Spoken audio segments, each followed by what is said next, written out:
Hello everyone, and thanks for joining us for this WBIR Plus special. I'm Katie Inman. Today we are recapping your top school stories from across East Tennessee this week. Educators across the country are debating if artificial intelligence or AI should be used in schools. One East Tennessee school district is already weaving it into their curriculum. 10 News reporter Olivia Daig spoke to students and teachers in Maryville High School who are utilizing this technology almost every day. Governor Bill Lee signed a law last year saying school districts needed to have a policy when it came to AI.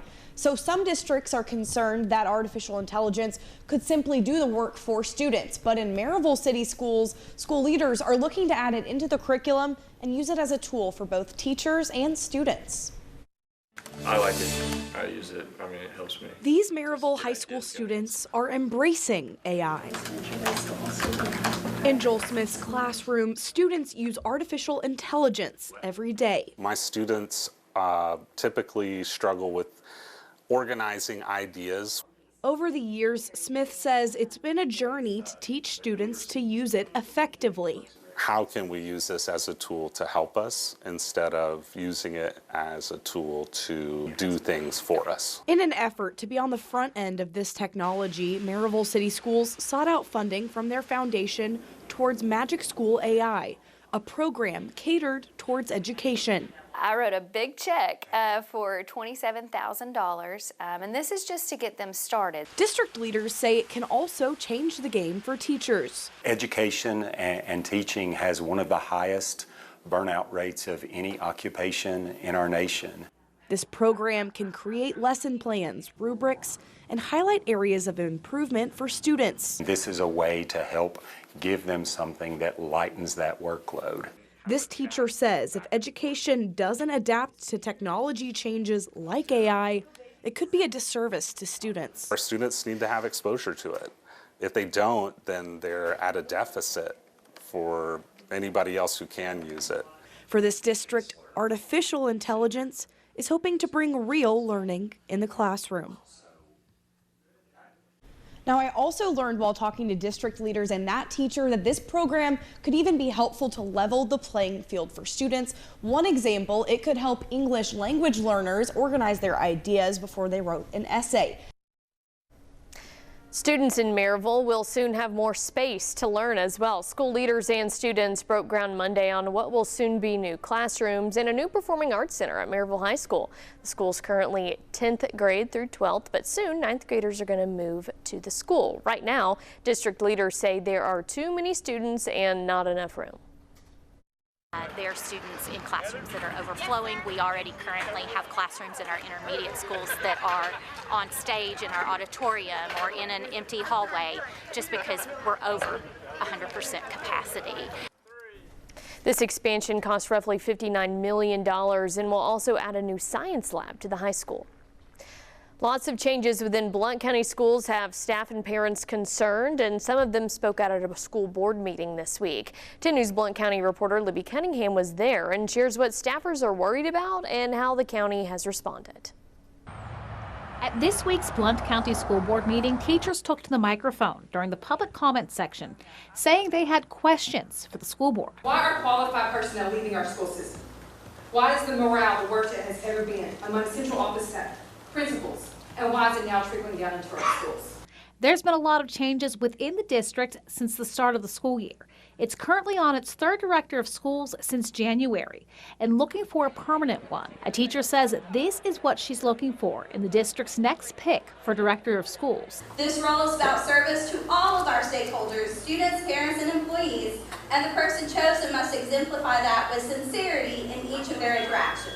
Parents have told 10 News they're frustrated with the school district and feel like they're being kept in the dark about what's happening with the school director search and behind the scenes. Blount County Mayor Ed Mitchell sent teachers a letter this week. The letter included his thoughts on things like school budgets, building upgrades, and people claiming he wanted to take over running the school system. He says that's not what's happening. Mitchell says sending the letter was necessary because he wants to advocate for teachers and students and believes there's misinformation about the district swirling around. As I stated in the letter, we get more done for our community working together, he told 10 News. A teacher also addressed the letter during the public comments section. She said she wasn't happy about it. You cannot buy our votes. We are not for sale. You cannot put a price on our cherished profession to silence us. President Trump says he wants to abolish the Federal Department of Education. NBC News is reporting he could sign an executive order to do that or take money away from programs within the department. But some people are asking if the president can abolish an entire department on his own. Courtney Robinson verifies what President Trump can and cannot do. In 2023, President Donald Trump made a campaign promise to close the DOE. And one other thing I'll be doing very early in the administration is closing up the Department of Education in Washington, D.C., and sending all education and education work and needs back to the states. Democratic lawmakers claim he cannot do that with an executive order. Let's verify if that's true using these sources. The Constitution gives the president a number of powers, like granting pardons, vetoing bills, and acting as commander-in-chief. The Constitution says nothing about abolishing federal agencies. Congress has that power through legislation. Federal law does allow the president to give lawmakers what's called a reorganization plan to consider. It would lay out how the agency's operations could either be cut or passed off to another agency. Even with Republicans in control in both chambers, support for eliminating an entire department historically has not come easy. There are also filibuster rules that could force a supermajority vote on the issue, which is even harder to secure.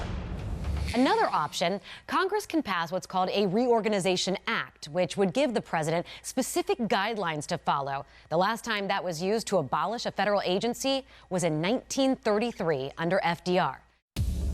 So we can verify, no, the president does not have the power to abolish a federal agency on his own. He would still need congressional approval.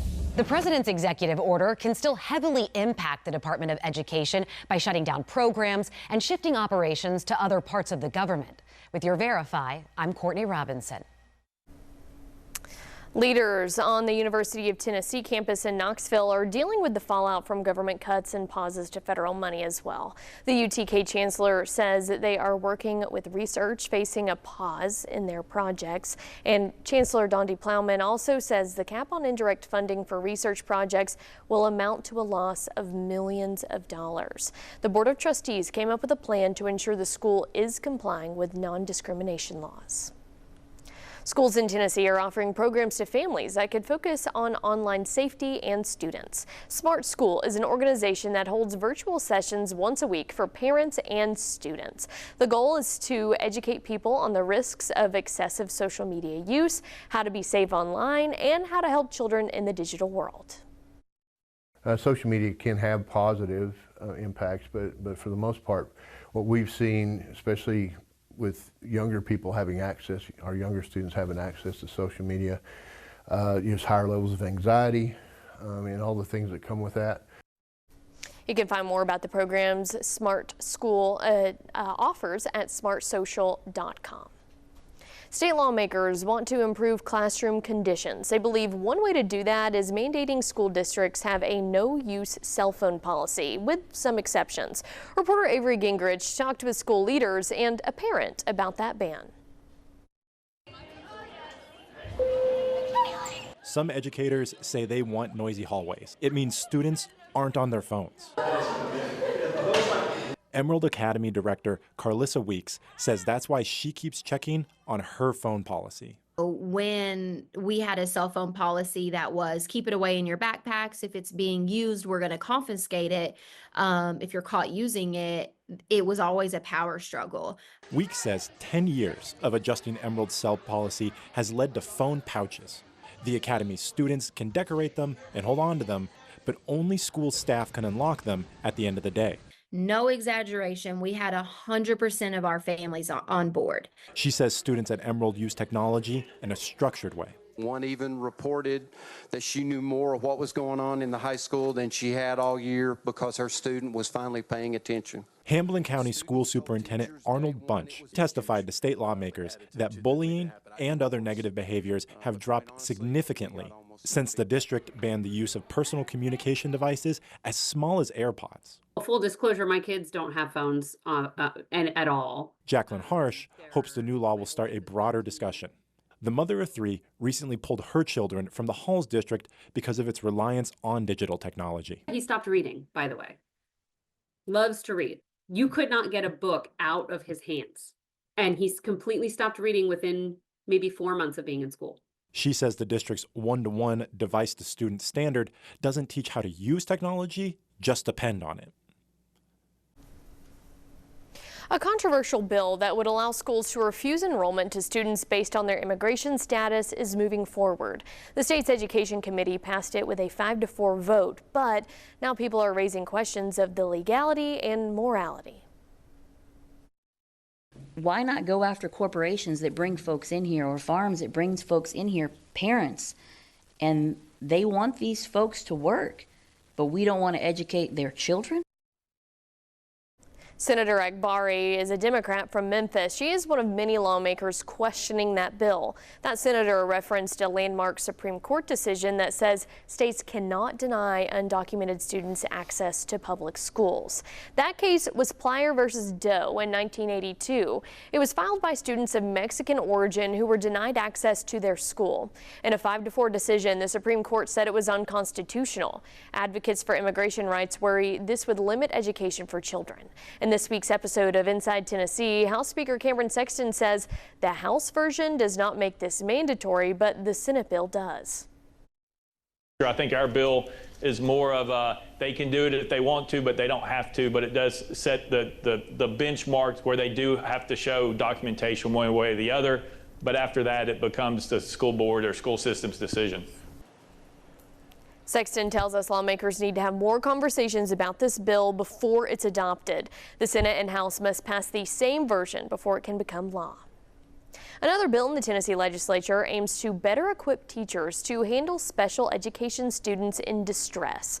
State Representative Ronnie Glenn proposed this bill that would require teachers who don't regularly interact with special ed students to complete a 2-hour training course. It focuses on positive behavioral interventions, de-escalation, and conflict management. This bill is meant to support both teachers and special education students.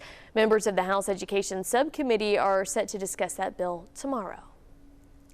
This week, Knox County rolled out their progress report outlining successes and challenges the district faced. They also congratulated 18 campuses for being reward schools. It's a distinction the state makes for impressive growth on TCAP scores. Some of the highlights include increases in literacy, in math scores, and even graduation rates. 2 News reporter Olivia Daig brings us a breakdown of that report. Superintendent John Ricewick said Knox County Schools has accomplished 27 out of the district's 37 goals. Here are the highlights from this progress report. And we made gains everywhere, but it also comes down to, do we make the percent gains we wanted to? One of the improvements were graduation rates since the start of the 865 academies. Each KCS high school has programs focused on different post-graduation careers. That's a 93% graduation rate, up from 89.7 when we began the 865 academies 3 years ago. So there's always a question, are these things working? It is. For some demographics, more people graduated in the last 3 years. For example, English language learners increased by 14%. Students who are homeless increased graduation by nearly 13%, and more special education and economically disadvantaged students graduated as well. This year, there were just 6 teacher vacancies in classrooms, a lot less than last year when they had 78. But changes in enrollment could mean that some staff members are being shifted around in the district. I asked what that means for teachers as they start to prepare for next school year. We've seen our enrollment take a slight drop. Our goal now every year is to true up our teaching staff to the number of students based on those existing ratios. But Ricewick says this doesn't mean teachers are without a job. There have been individual schools that have lost positions based on their enrollment numbers changing, but there are other schools that have gained positions, and so we move those teachers to those spots. Some of the new challenges the school district hopes to tackle in the next school year include improving middle school instruction by hiring a third-party consultant. They also want to see where kids slip through the cracks in alternative schools. In Knoxville, I'm Olivia Daig.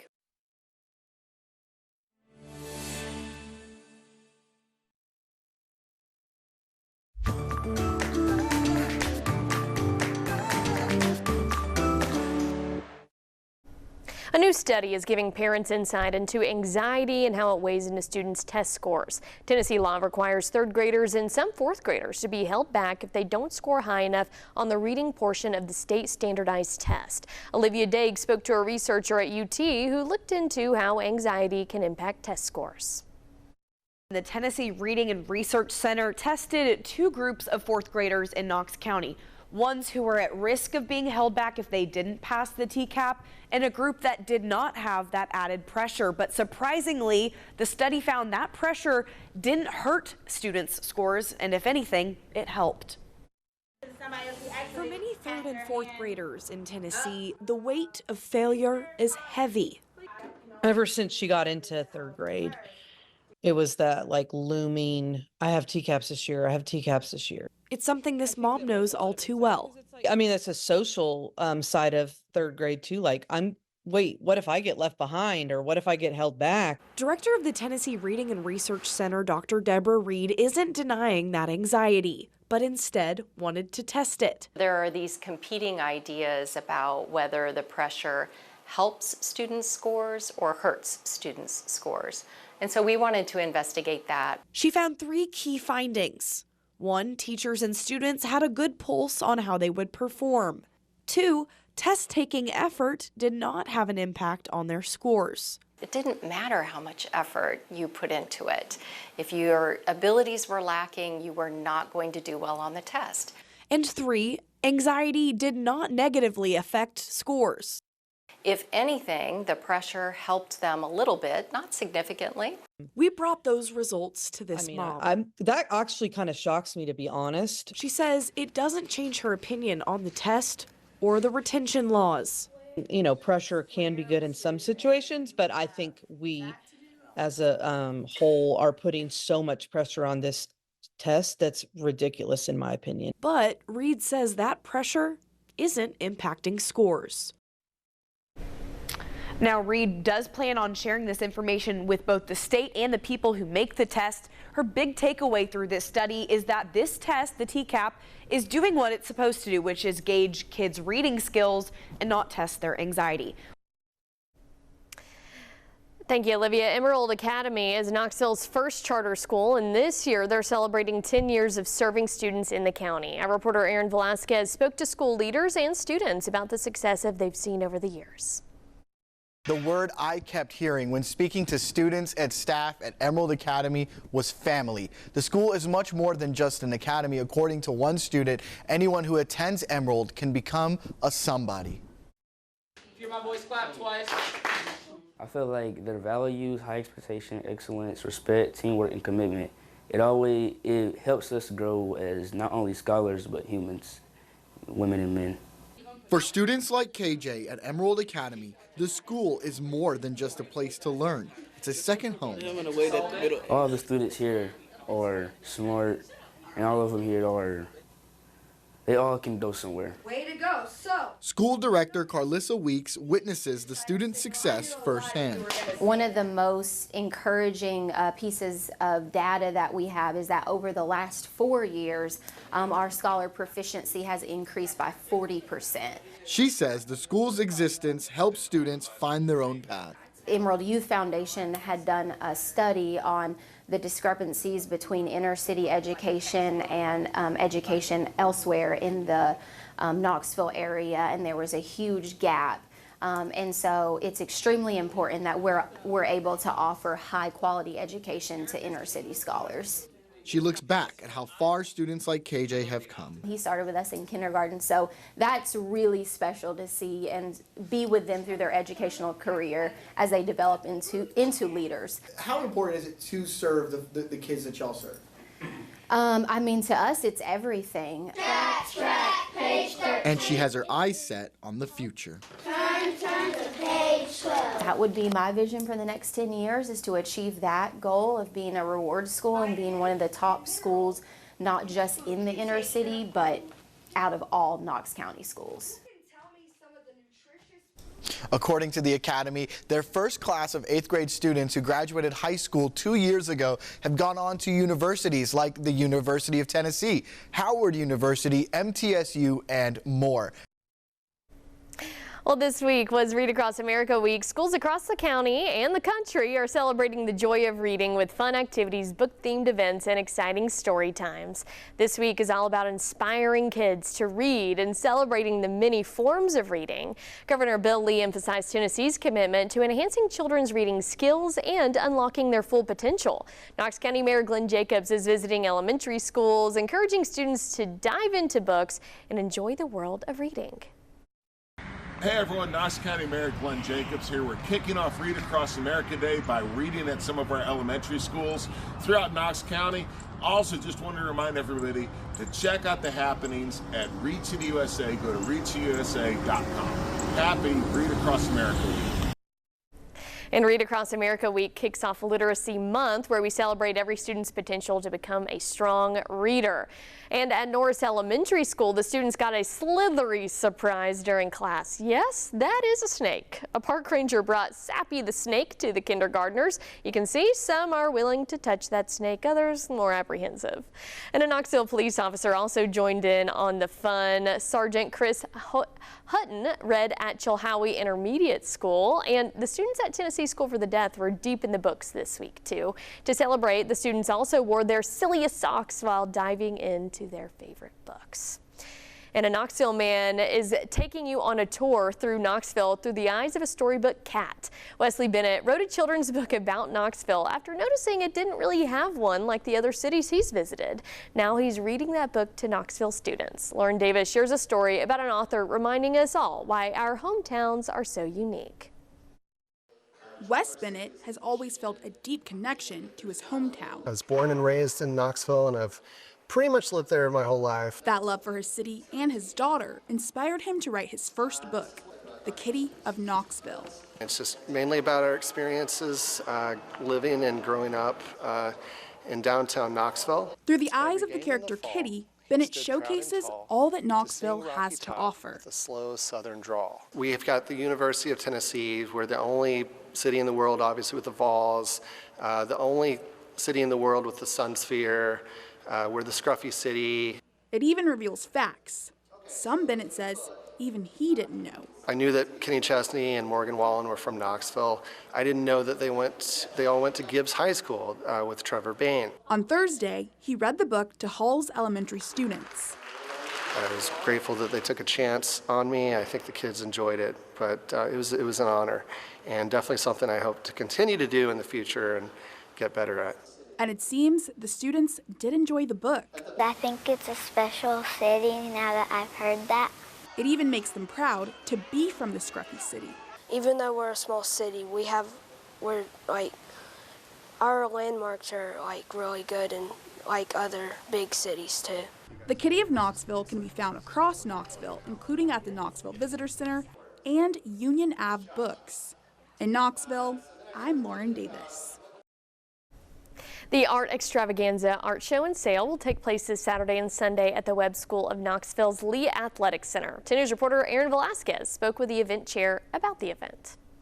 Happening this weekend, the Art Extravaganza Art Show and Sale will take place this Saturday and Sunday at the Webb School of Knoxville's Lee Athletic Center. You will be able to see the works of nearly 70 professional artists. This morning, we are joined by Jennifer Moffitt to give us a preview. Jennifer, good morning. Thank you for joining us. Tell us a little bit about this art show in its 23rd year. 23rd year. Thank you for having me. I appreciate it. Yeah, Art Extravaganza has been around for 23 years. I can't believe it. I've been involved for probably the past 8 to 10 years, and the thing that hasn't changed is the quality of the artists that we have. As you mentioned, 70 artists are coming. We have 25 new artists coming to the show this year. We always get a lot of excitement with artists wanting to apply. They know that it's a very successful show and it gets lots of patrons coming to buy the art. So we have a lot of people applying every year. So we're really excited about having 25 new ones to show new artwork to all of our guests. And you brought a piece of that artwork with us here to the studio. We want to show it off. off a little bit. Tell us a little bit about this piece and how it's emblematic of some of the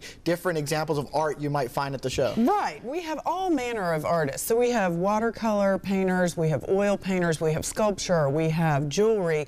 This is a piece from our featured artist, Ryan Blair, and he describes himself as a sculptor, painter, and educator. He's actually an art teacher. I believe it's for the Anderson County School District. But Ryan you can see he sculpts. He will create the piece and then he paints on the piece. This is just one example. This is my personal piece of what he does. His work is really eclectic, bright colors. It's fun.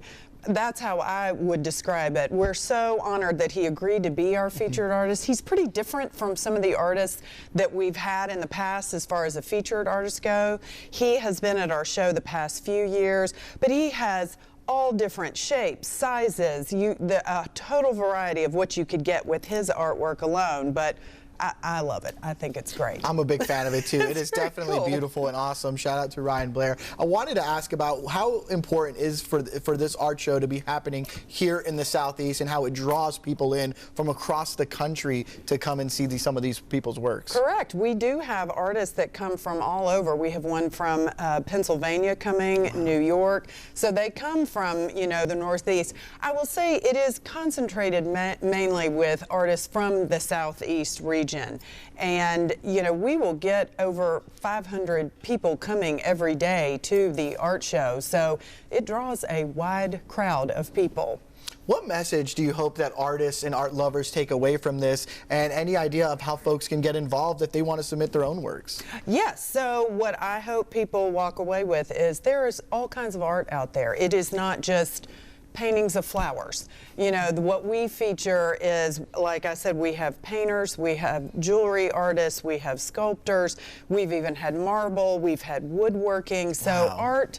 Art can be anything, and there is something for everyone there at the show. It comes in a bunch of different forms, and we were talking, yes. and we want to finish it off. If you could just give us some of the details about the whens and the wheres. Yes, so Art Extravaganza is a little different this year. The show starts on Saturday instead of Friday. Saturday's hours are from 10 to 7 with an opening reception 5 p.m. to 7 p.m. where there will be beverages, appetizers, that is free and open to the public. And then Sunday's hours are 11 to 4. So we typically were open on Fridays. We are not having any show on Friday. It is just Saturday and Sunday. We also will have Good Hombre's food truck there on Saturdays, which is delicious. So come eat some lunch and buy some artwork. All right, thanks so much for watching. Remember, you can always get the latest headlines on WBIR.com and the 10 News app, and watch us every weekday morning starting at 4:27 a.m.